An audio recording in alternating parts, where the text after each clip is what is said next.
Sarkozy a toutes les qualités pour la remplir jusqu'au bout. C'est la troisième fois que je vais voter pour toi, cher Nicolas. C'est dire si ça n'est pas une révélation tardive. Je le ferai parce qu'il nous faut un président d'expérience, capable de se porter sur tous les fronts. Je le ferai parce qu'il nous faut un président doté d'une énergie exceptionnelle, capable de donner à notre pays confiance en lui-même. Je le ferai parce qu'il nous faut un président fort, qu'il nous faut un président capable d'incarner l'autorité de l'État, dont l'État et la France ont besoin pour remplir ses missions. Je le ferai surtout parce qu'il nous faut un président qui ne renonce jamais. Je le ferai pour que vive la République et pour que vive la France.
C'est la France qui nous anime. C'est la France qui nous donne cette énergie. C'est la France qui nous fait nous engager. Et j'ai la conviction, au plus profond de moi-même, que la France mérite mieux.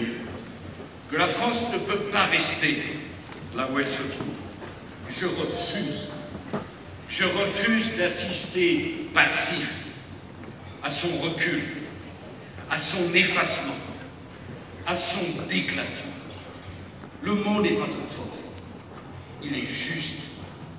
Le déclassement, c'est un pays qui s'enfonce dans le chômage de masse quand nos partenaires européens renouent tous avec la croissance et avec le plein emploi. Le déclassement, c'est un pays qui s'efface sur la scène internationale et qui ne pèse plus en Europe. C'est une voix qu'on écoute poliment, mais qu'on n'entend pas. C'est une diplomatie qui a disparu. C'est une nation qui assiste sans réagir au déritement du projet européen. Où était le gouvernement français lorsque la crise migratoire a éclaté aux abonnés absents? Où était le gouvernement français quand la Crimée et l'Ukraine ont réveillé le spectre de guerre que l'on croyait oublié aux abonnés absents? Où était le gouvernement français lorsque l'Allemagne a décidé sans réflexion d'ouvrir ses frontières pendant que la Hongrie décidait de les fermer? Il avait disparu, rayé de la carte, le gouvernement français.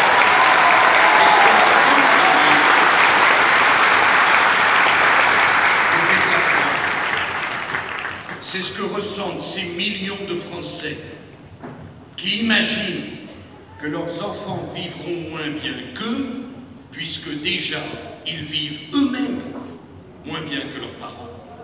Le déclassement, c'est l'école de la République qui faisait notre fierté, qui était le cœur de la promotion sociale et qui est devenue, j'ose le mot, l'une des plus inégalitaire d'Europe. La moitié des fils d'ouvriers resteront ouvriers.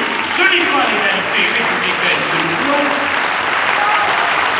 40% des enfants de cadres ne seront jamais eux-mêmes cadres supérieurs.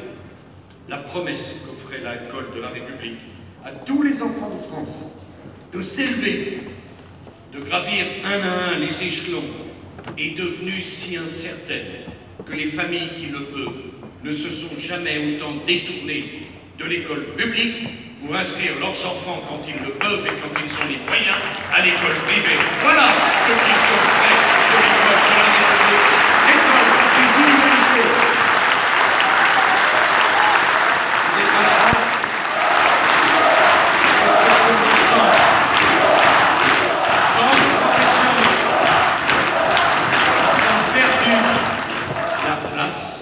Et la reconnaissance qu'ils avaient, c'est le jeune enseignant, quelle perspective, qui commence sa carrière à 1 600 € par mois dans les établissements les plus difficiles où il se fait insulter par des mineurs dont on ferait mieux de rappeler qu'il n'y a pas d'école sans autorité et que l'autorité c'est le respect que l'on doit.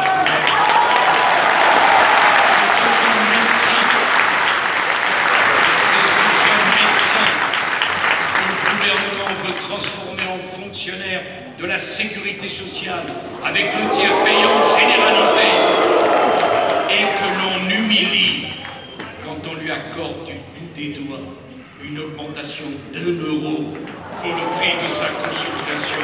Voilà ce qu'on a fait de la fonction de médecin dans la société d'aujourd'hui.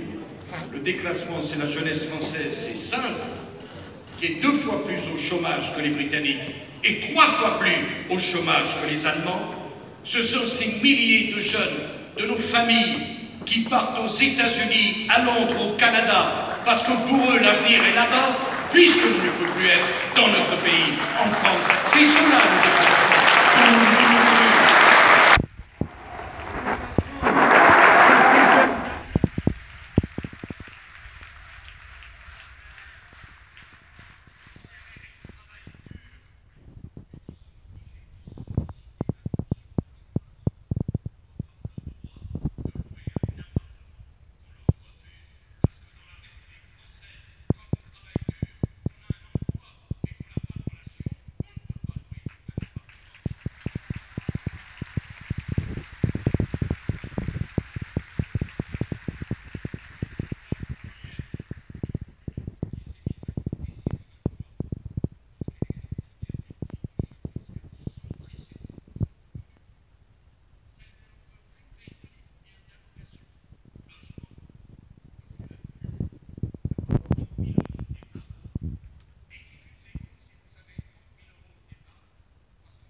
Parce que les emplois familiaux sont taxés comme jamais, ce sont ces millions de Français que l'on ponctionne d'impôts et de taxes pour entretenir un système social qui est devenu injuste, un système dans lequel celui qui fait des efforts doit payer pour celui qui n'en fait pas. Voilà le déplacement.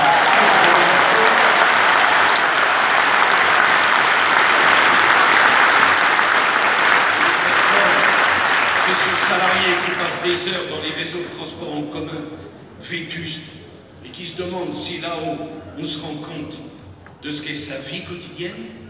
Ce sont ces parents à qui on explique qu'ils n'auront pas de place en crèche parce qu'un pays qui a le plus haut taux d'impôt en Europe n'est plus capable d'assurer correctement des besoins essentiels.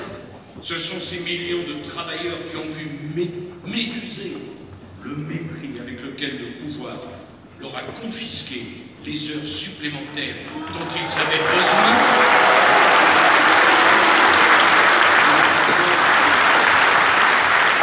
Ce sont ces millions de Français pour qui le logement est devenu l'exemple de ce que les générations d'avant ont eu et qu'ils n'auront pas. Quelle est cette France dans laquelle être propriétaire est devenu un espoir impossible? Ce n'est plus la France, ce n'est plus la République. Combien de lois absurdes devra-t-on supporter avant de comprendre qu'elles bloquent tellement les constructions que les premières victimes, ce sont les classes moyennes? Je veux défendre les classes moyennes.